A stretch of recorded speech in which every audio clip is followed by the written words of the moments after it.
ಕರ್ನಾಟಕದಿಂದ ತಿರುಪತಿಯಲ್ಲಿ ಆಗ್ತಾ ಇರುವಂತಹ ಮೊದಲ ಆರತಿ ಅದು ಈಗ ಅಧಿಕಾರಿ ತಗೊಳ್ತಾ ಇದ್ರು, ಜನಪ್ರತಿನಿಧಿಗಳಿಗೂ ಕೂಡ ಮಾಡಬೇಕು ಅಂತ ಹೇಳಿ ಸಿಎಂ ಆದೇಶ ಮಾಡ್ತೀನಿ ಅಂತ ಹೇಳಿದ್ದಾರೆ ಸರ್. ಇದು ಬಹಳ ವರ್ಷಗಳಿಂದ ಅಂದ್ರೆ ಈ ಮೈಸೂರು ಮಹಾರಾಜರ ಕಾಲದಿಂದಲೂ ಕೂಡ ಪ್ರಥಮ ಆರತಿ ನಮ್ಮ ಕರ್ನಾಟಕಕ್ಕೆ ಸಂಬಂಧಪಟ್ಟಂತವ್ರಿಗೆ ಕೊಡ್ತಾ ಇದ್ರು. ಈಗ ಅಧಿಕಾರಿಗಳು ಅದನ್ನ ತಗೊಳ್ತಾ ಇದ್ರು.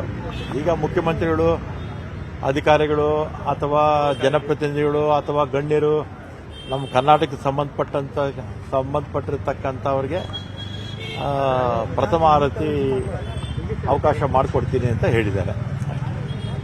ಅದೇನು ಜನಪ್ರತಿನಿಧಿಗಳು ಅಂತೇನಿಲ್ಲ, ಗಣ್ಯರು ಯಾರು ಬೇಕಾದ್ರೂ ಅವಕಾಶ ಇದೆಯಾ ಸರ್? ಯಾಕಂದ್ರೆ ಅಲ್ಲಿ ಟಿಡಿಡಿ ಬೋರ್ಡ್ ಅದನ್ನ ತೀರ್ಮಾನ ಮಾಡಬೇಕು, ಆತರ ಆಗಲ್ಲ ಅನ್ನೋ ಒಂದು ಅಭಿಪ್ರಾಯ ಇದೆ. ಈಗ ಸಿಎಂ ಅವ್ರ ಹತ್ರ ಮಾತಾಡಿದ್ದಾರೆ ಅನ್ಸುತ್ತೆ,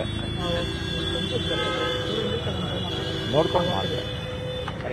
ಎಷ್ಟು ಅನುಕೂಲ ಆಗುತ್ತೆ ಸರ್ ಆ ರೀತಿ ಮಾಡಿದಾಗ? ಈಗ ನಮ್ಮ ಅಲ್ಲಿರ್ತಕ್ಕಂಥ ಅಧಿಕಾರಿ ಪ್ರತಿದಿನ ಹೋಗ್ತಾ ಇದ್ರು.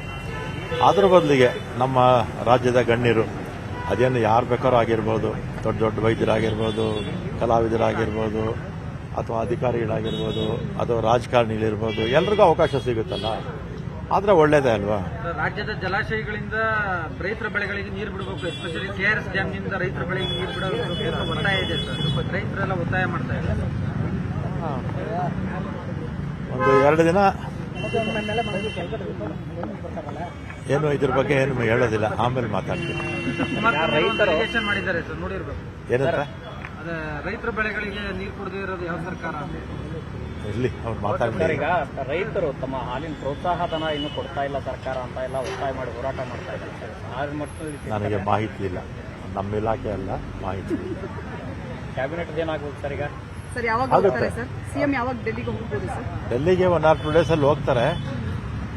ಮುಂದಿನ ತಿಂಗಳು 6ನೇ ತಾರೀಕು ಅಸೆಂಬ್ಲಿ ಇರುತ್ತೆ. ಅದರಿಂದ ಒಂದು 10-15 ದಿನ ಮುಂಚೆನೆ ಕ್ಯಾಬಿನೆಟ್ ಆಗ್ಬೋದು. ಸರ್ ಈ ಬಾರಿ 4 ರಿಂದ 5 ದಿನ ಮಾತ್ರ ಅಧಿವೇಶನ ನಡೆಯುತ್ತೆ ಅನ್ನುವಂತ ಅದ್ರ ಬಗ್ಗೆ ಮಾಹಿತಿ ಇಲ್ಲ. ಒಟ್ಟಿನಲ್ಲಿ ಆಗಸ್ಟ್ 6ರಿಂದ ಸೆಷನ್ ಇರುತ್ತೆ. ಎಷ್ಟು ದಿನ ನಡೆಯಬಹುದು ಗೊತ್ತಿಲ್ಲ.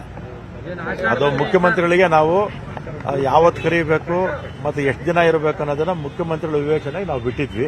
ಇದು ಅವರು ತೀರ್ಮಾನ ಮಾಡಬೇಕು. ಆಷಾಢದಲ್ಲಿ ಈಗ ಇವರು ಬ್ರಾಹ್ಮಣರೆಲ್ಲನೂ ಆಷಾಢದಲ್ಲಿ ಶುಭ ಕಾರ್ಯಗಳು ಮಾಡೋದಿಲ್ವಾ?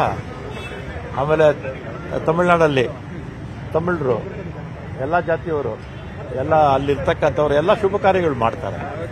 ಅದರಿಂದ ಅದೇನು ಅಡ್ಡಿ ಏನು ಬರೋದಿಲ್ಲ. ತಮ್ಮ ಖಾತೆ ಬದಲಾವಣೆ ಆಗೋ ನಿರೀಕ್ಷೆ ಏನಾದ್ರು ಇದೆಯಾ ಸರ್? ಅದೇನು ಮಾಹಿತಿ ಇಲ್ಲ, ನೀವು ಸಿಎಂ ಬರ್ತಾರೆ, ಅವ್ರನ್ನೇ ಕೇಳಿ.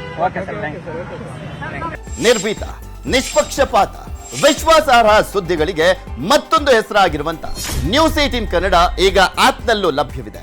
ದಯವಿಟ್ಟು ಇಲ್ಲಿರುವ QR ಕೋಡ್ ಅನ್ನ ಸ್ಕ್ಯಾನ್ ಮಾಡಿಕೊಂಡು ಆಪ್ ಅನ್ನ ಡೌನ್ಲೋಡ್ ಮಾಡೋದಕ್ಕೆ ಮರಿಬೇಡಿ.